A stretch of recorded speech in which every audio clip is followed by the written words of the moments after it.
You're listening to an archived Cabral Concept podcast. After listening to this show, check out the most up-to-date podcasts available at stephencabral.com/podcasts or search directly on iTunes. And now, welcome to the Cabral Concept, where board-certified naturopath and integrative health practitioner Dr. Stephen Cabral shares how he was diagnosed at the age of 17 with a life-altering illness and given no hope for recovery. It was only after studying and traveling all over the world did he discover how to combine ancient Ayurvedic healing practices with state-of-the-art naturopathic and functional medicine to fully rebalance the body and re-energize it with life. It's time to discover how to get well, lose weight, and finally feel alive again. And now, here's your host, Dr. Stephen Cabral. Today on our Friday review, we're going to be going through 3 more great products. So hopefully you've been tuning in all week, caught up by now on Monday's show about how to ease into the day. I actually gave you my morning routine. So I gave you basically how I start my day, how I start the day with less stress, and I energize my body and I prime my body for the day. On Tuesday, we went through the top 15 most prescribed nutritional supplements by doctors, naturopaths, MDs, chiropractors. You have to check that one out. Really, really enlightening, I think. Then Wednesday was the most important carbohydrates for health and wellness. One specific type of carbohydrate that you have to check out. And yesterday, we talked about the one sequence. It's 12 different moves that I honestly believe everyone should be doing daily, either as a warm-up for their exercise or a warm-up for their day, that's going to get their blood flowing, improve their posture, get rid of pain, all those different things. I use it myself, and it's something that I first learned, well, yes, as an instructor, but then also overseas as well. So check that out. But now, today, on today's show, what I want to do is a lot of people are asking me, how do I make more meat-free, vegan-based meals? And so whether you choose to eat meat or not, or fish or eggs, is always your prerogative, right? You're supposed to do, after you've done your study, you've done your research, you've done your testing your body, what feels best for you, what you believe is right for you, whether it's from your own health standpoint, whether it's from a spiritual standpoint, whatever you're looking to do. And I think that's great. No matter what, I think we do need to cut back on our total meat consumption. It's really hard for people in this day and age to look at the data, look at the research, and say, yeah, I should still be eating meat 3 times a day. That's a tough call. There's not a real lot of data that says that's healthy for you.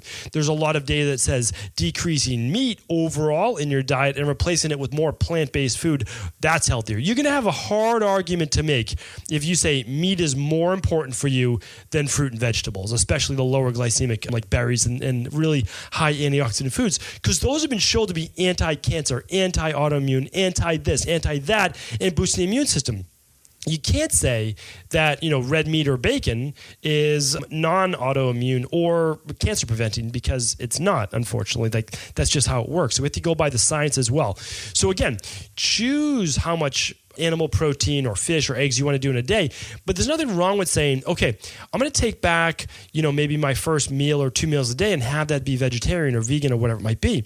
So for myself, as I mentioned it before, every morning I do a smoothie, and that's my thing. And I load that up with so much nutrition that it would almost be physically impossible after a few weeks of doing this to not have more energy, to not have your skin look more vibrant, to not feel overall more energized and in a better mood, because you are literally putting hydration, which people are lacking because they wake up and have coffee.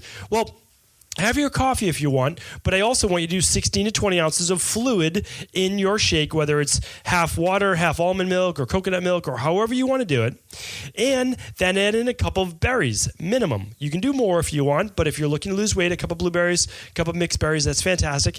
And then add in the all-in-one powder, like I do, or choose your favorite protein. Whatever you choose to do is completely fine. And then I'll typically add in maybe 1 tablespoon of coconut oil or coconut cream, or maybe I won't. Maybe I'll add in something else as well. When I do that, I have these 2 big mason jars. That's what I drink in the morning. That's already after I've done my greens powder, my daily fruit and vegetable blend with my squeeze of lemon in the morning. I'm telling you, hydrate your body to start the day. You haven't drank anything for the last 8 to 10 hours. No water, no fluid. Your body's dehydrated. It's not tired. It's dehydrated if you've been getting enough sleep. It needs more nutrients. It needs more liquid. Do that first. Flush all those acids and all that waste out of your body that just accumulated over the last 10 hours, because that's what happens. When your body goes to work at night to rejuvenate, it removes waste, and it has to get moving. It has to get that out of your body.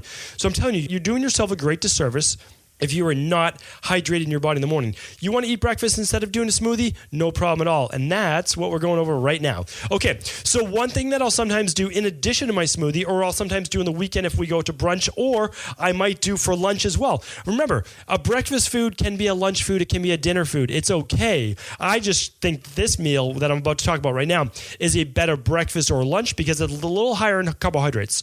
So if it's a little higher in carbohydrates, better to use it earlier in the day, I believe, when you're going to be able to burn it more efficiently. Because again, I've been doing this now for 20 years, helping people from a health and or fitness standpoint. I've seen over 200,000 client appointments. I have a lot of data, right? If you're sensitive to a lot of carbohydrates, you're going to want to cut back on a little bit of those heavy starches, but you can still do a lot of low glycemic berries and things like that. So let's go over this meal though. So again, check out Wednesday's show, the most important carbohydrate for your health and weight loss. You're going to hear me talk about a lot of high fiber foods. I list all of those on that show, so check that out. But one of those is oatmeal. Now, there's a lot of people who are very strict paleo for no other reason except that they've decided to be strict paleo. Remember, question everything, right? I'm a paleo guy. There's no doubt about it. But I'm not a meat 3 times a day guy. I'm not a chicken sausage for breakfast guy. I'm not a bacon for breakfast guy because that's not healthy. Like, bottom line, that is not healthy. I don't know any other way to say that. Eating food that's processed, that we know, the Mayo Clinic has said this 15 years ago, bacon is one of the number one things that causes cancer. Unless you're eating literally like pork, bacon slice, which nobody's eating, they're always eating it processed, then your chances of cancer go up. Like, there's no way around that. That is what the data shows very, very clearly. Now, again, can you have some bacon? Yes. Can you have bacon every day? Probably not a good idea. I mean, literally, that's what the data shows. I have no biases whatsoever. I literally go by what real data shows. And does it make sense from a world perspective? Yes, it does. So anyway, sorry, back on track. And again, like, I know I'm not going to win a lot of popularity contests if I'm telling, really strict, really staunch paleo people that they shouldn't be eating a lot of bacon, right? Because they're having that like once or twice a day. But I'm not here to win popularity contests. I'm here to spread the truth. And in the beginning, the truth hurts. Like, nobody wants to hear the truth in the beginning. We need to move our bodies more, right? We need to eat more vegetables. Nobody wants to hear those things. They're not popular. They want, like, hey, just eat all the fat you want. You'll be healthy. No, like, that's not okay. That's just not okay to share with people. So again, it's about sharing the truth. That's what this is all about. Okay, so let's get back to this high fiber, high antioxidant breakfast or lunch that you can do. I'm just going to give you the recipe, and then I'm going to try to create it and put it right up on the show notes page today too. So just go to StephenCabral.com/357 for that as well. So a half a cup to 1 cup of oatmeal. All right. You're going to add then a half a cup of just fresh raspberries. You can get the organic frozen ones. Just let them thaw if you want. I'm going to have you do a half a sliced banana. Okay. Really, really nice as well for texture. Then you can do a half a cup of crushed walnuts. You can do almond slivers if you want. And what you do then over the whole thing, or you can make beautiful designs. Again, I'll give you this beautiful photo on the show notes page as well. Chia seeds. Sprinkle those chia seeds in a nice line straight across so you can kind of like mix different bites in there, or over the whole top. That'll give you a little bit more protein, a lot more omega-3s. Now, what I didn't mention is that these are really dense, high fiber, slow digesting carbohydrates. So good. Now, oatmeal, one of the big benefits to oatmeal is this. Now, is oatmeal right for everyone? Absolutely not. I'm not saying that it is. If you're in the first 21 days of my plan, you are not going to be having oatmeal. That's the way it is, right? But after that, you can try to introduce it. Oatmeal, clinically proven to help with blood pressure. Clinically proven to help with stroke prevention. Clinically proven to help lower blood pressure. So, when I look at those things and I see, well, it's great for satiation, it's great for energy, it's great for cholesterol, it's great for cardiovascular, great for all the pulmonary, why wouldn't I recommend that? And you can eat them raw, you can eat them soaked, you can eat them cooked. Just make sure to get gluten-free, make sure that they are mold-free, right? A lot of people with allergies can't have gluten, or I should say can't have oats because of the possible mold contamination. Well, you have to know your source. You have to get clean oats. I have actually gotten 2 bags before, and I eat oats, a fair amount. They have been moldy, and I've had to just throw them out. That's just the way it is. Sometimes that might happen, even from a good source. Check it out. If it smells moldy, a little damp in there, a little mildew, just throw them out. And I've gotten raspberries, right, with mold on them too. I'm sure you have as well. Just throw them out. Mold grows. It happens. So Other optional add-ons for our oatmeal with our raspberries and our sliced banana and our walnuts and our chia seeds, you can add goji berries. Really, really nice as well. Some dried goji berries, super high in antioxidants. Okay, you could add some shredded dried coconut. Really nice for texture too on top of oatmeal. Love a little bit of that shredded coconut as well. Pumpkin seeds. Pumpkin seeds have to be one of my number one seeds to add in. I think it's probably for me it is number one. And the reason is this. It's high in zinc. It's high in iron. It's high in fiber. It's just really great for people. And pumpkin seeds are pretty easy to get raw. You can throw them in a smoothie and you can throw them in your oatmeal. This makes a beautiful bowl of oatmeal that will keep you satisfied for breakfast or for lunch. I can't recommend it enough. So fantastic. And again, you say, oh, well, it's not enough protein for me. Feel free to add some hemp hearts. You can add some hemp hearts right in there as well. Gives you more texture, gives you more protein. There's about 5 grams or so of protein per tablespoon. That's it. Per tablespoon of hemp hearts. Really great. Or add hemp protein if you want. Or what a lot of people do is they add in a scoop of the all-in-one powder. Now they get their vitamins. They're getting 7.5, 8 grams of protein extra in there. And again, oatmeal has protein. You're going to look at that. You're going to get a little protein from the walnuts, a little protein from any type of seeds like that, protein from chia seeds. So you're going to get 10, 15 plus grams of protein in this. You're also going to get 12 to 15 grams of fiber. I mean, that is so unbelievable. This is such a healthy, high fiber, high antioxidant meal. If you're in the beginning of your weight loss journey, you're not going to start with this. But if you're at the beginning of the 21 days of the Dr. Ball detox, you're not going to start with it. But then afterwards, you can try it. Maybe you don't do it every day, maybe add it in a couple days. That's what this is all about, giving you options. All right. So check out the show notes page. We'll try to get that up there as soon as possible. All right. Number 2, what's on our Friday review number 2? They won't be as long. So this is kind of like a new favorite of mine. People have been asking me to review some coffee alternatives. Well, one coffee alternative that does not contain all the chicory and all the inulin that I can't recommend to people. Why can't I recommend that? I work with, well, not the majority. Yeah, probably over 60% of the people I see in my practice have some type of digestive issue, whether it's an autoimmune issue that comes from digestive issues that don't even know it, like Hashimoto's or rheumatoid arthritis or something like that. Or maybe they have a specific issue with gluten or celiac, or they have SIBO, or they have colitis, they have yeast, candida overgrowth, heartburn, any of these things.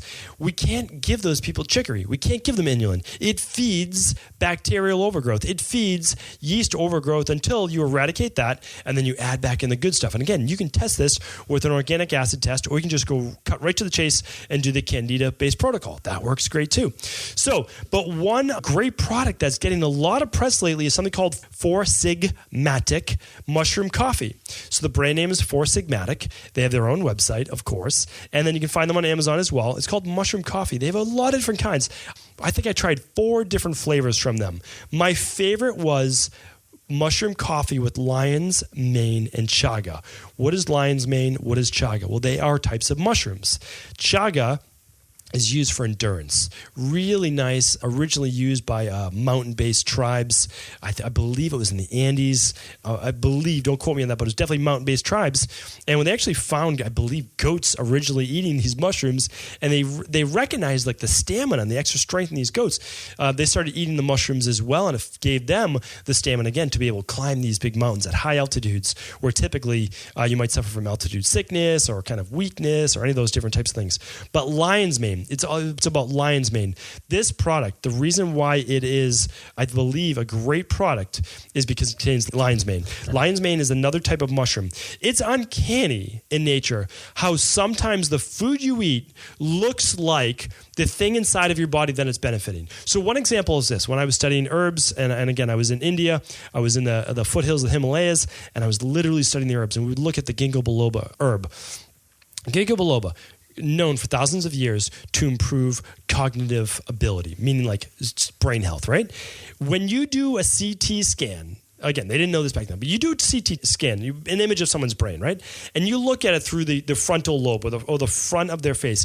The ginkgo biloba leaf looks just like the brain. It's uncanny. And when you look at lion's mane, it looks like little nerves. Like, it's unbelievable. It's an amazing thing. Check out lion's mane. Just, look it up on Google Images. But anyway, this mushroom coffee is called Think with lion's mane and chaga. And the reason is Lion's mane has been shown to help with focus, to help with dementia, to help with Alzheimer's, to help with stroke, to help with the myelin sheath of the nerves.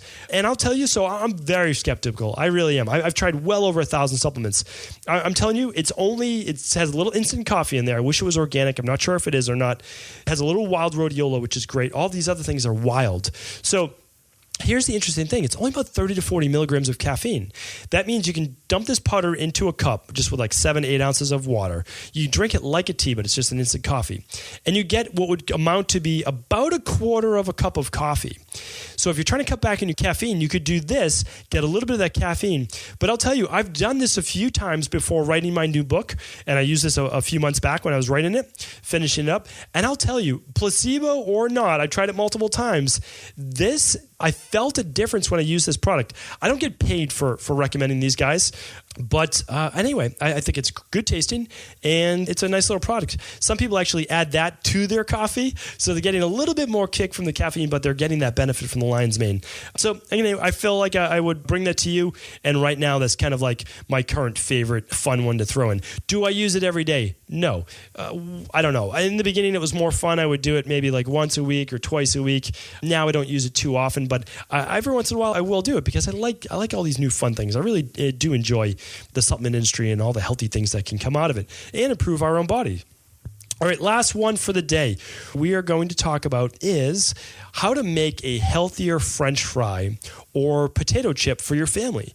So one thing I do for my two girls, mainly my wife does it because she does the majority of the cooking. She is a good cook.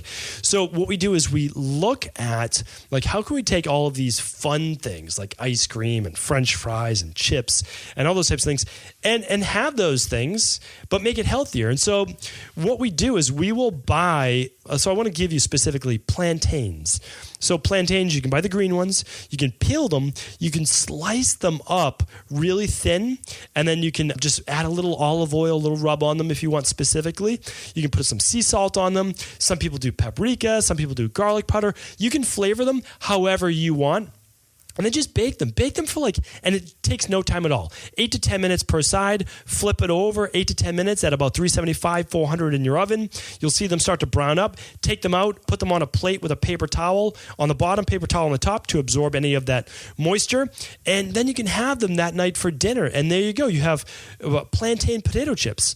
So it's paleo. You're getting it more from a fruit than anything else. The plantains are great as a nice starch for your gut as well. Your kids and yourself feel like you're having a little treat, even though it's healthier and you baked it. Now, you can do the same thing. We've done this so many times with red beet slices. You can actually crisp up beets, which is really, really nice. So you can make beet potato chips. We do it all the time, sweet potato fries. We just make our own. We get a sweet potato, we peel it, and then you just literally dice it. So we just cut it into strips, just like a sweet potato.